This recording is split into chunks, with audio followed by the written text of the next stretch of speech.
more of a floor raiser in order to warrant a type of big-time contract that he is likely going to, demand with him and his agent when extension talks come about, whether this offseason or a little later in the year, whatever it may be. I think the Niners are going to have a really tricky decision, and I'm not sure the right move is to give him a fat contract.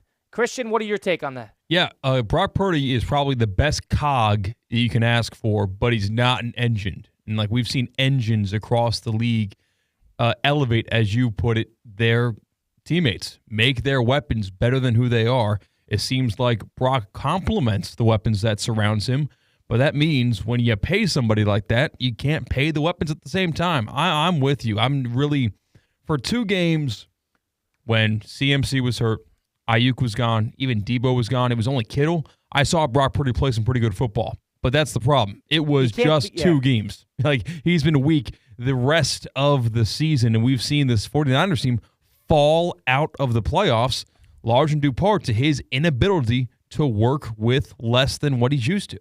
And it's a good point. He has played good football this year, and you can't necessarily listen. I can't give Bryce Young every excuse in the book because of the supporting cast and because it's not working all around him. And I can't necessarily not do that with Brock Purdy. 2 things can be true. Brock Purdy is a good quarterback. There is no doubt in my mind that Brock Purdy is probably in the top 50% of starting quarterbacks, if not around that 50% range of starting quarterbacks that are starting today in the NFL. But another thing can be true that, like you said, he's a good cog. He is not the engine. You don't necessarily need him to be the engine in order to pay him. But he is more so than I think anybody else in the entire league, he is a big mirror of what is around him. He will reflect whatever is being shown and pointed at him, whether that is an excellent supporting cast on top of an excellent coaching staff and a huge brand and franchise. He is a reflection of that. And it has been quite evident in the past couple of weeks that when that reflection is not as clean, not as pretty as what it has been, he will suffer due to that as well. So if you're going to give somebody a contract, and especially in the contract of the realm of $60 million, that's probably the benchmark nowadays for a market reset, despite salary cap increases. It's a whole other conversation. But Brock Purdy is somebody who can, take it through to the finish line, but he already needs a lap head start. He is not somebody that is going to will the team, put the rope over his shoulder and drag them to the promised land. And you don't necessarily need him to be that, but he hasn't shown any ability to do that. And all of a sudden, let's think about the flip side of things. Brock Purdy and his agent can walk into John Lynch's office, the San Francisco 49er general manager, and he could say 2 things. He could say, number one, I haven't complained one bit. I'm being paid $900,000, and I know I was drafted at the bottom of the draft rankings, and I didn't deserve to be drafted higher, but I have done nothing but show up and play and be available. That is one thing. Number 2 is everybody around me, if I'm Brock Purdy, on this team has gotten market setting, market resetting, and unbreakable contracts that have lasted into there were holdouts, they were into training camp. I'm going to get my money no matter what. And more often than not, the Niners will balk and decide to pay that contract. So all of a sudden, when I'm the most important position, most important player on the team in a lot of ways, all of a sudden I cannot demand this type of money because of what?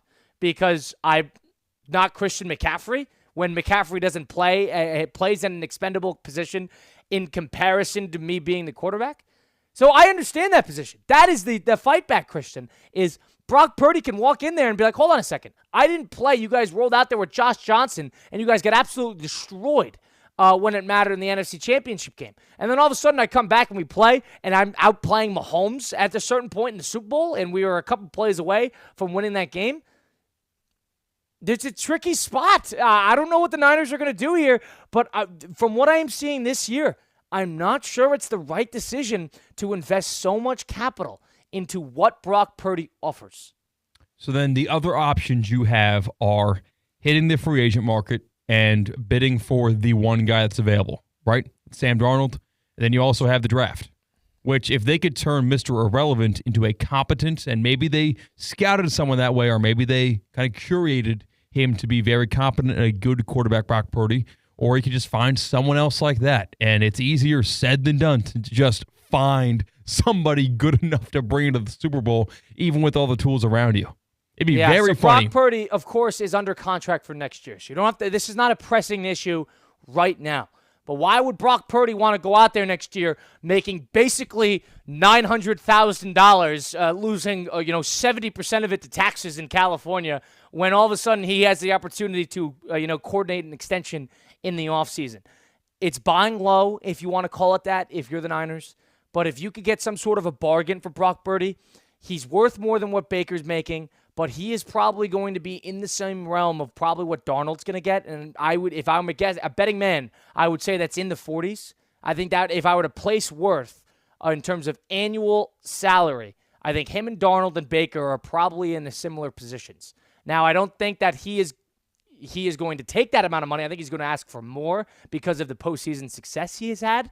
But from what I saw yesterday in that Dolphin game, Purdy was not very good at all.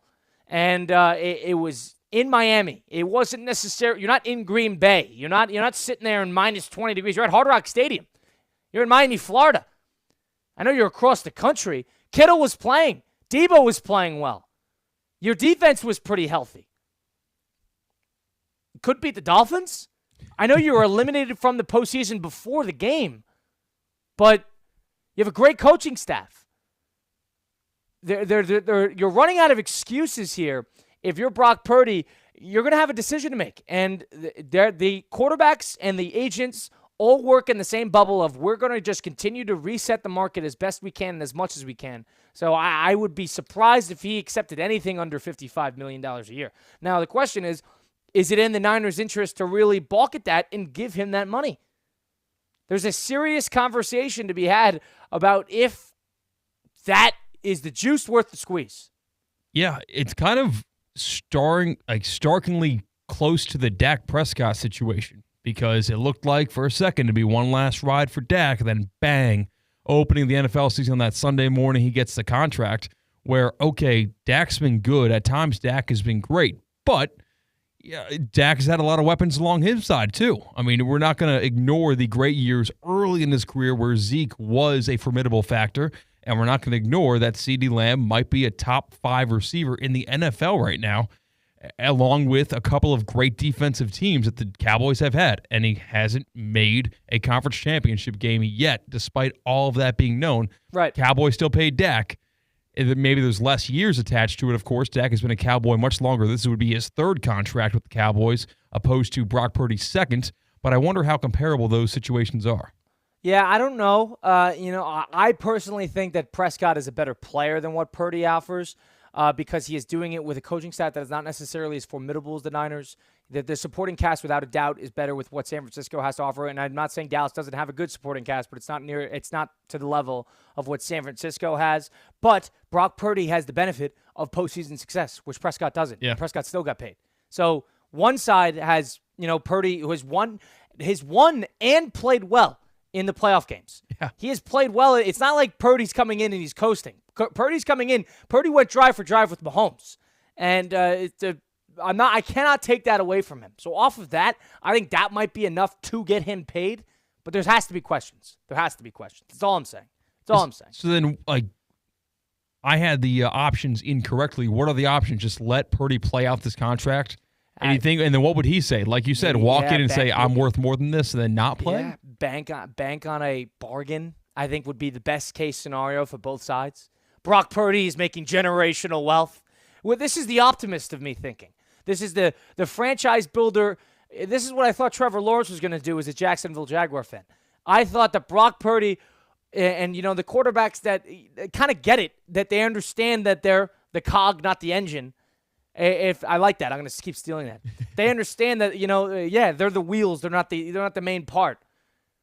They might not ask for the same amount a la Brady because they realize how important it is to build around said quarterback instead of put yourself in a position like the Bengals where they're going to have $100 million banked into 2 commodities and all of a sudden you can't pay anybody else. Yeah, You'd think he'd learn from that? But I think these agents, players' unions, and the quarterbacks together, care way too much about making entirely too much money. I think that's what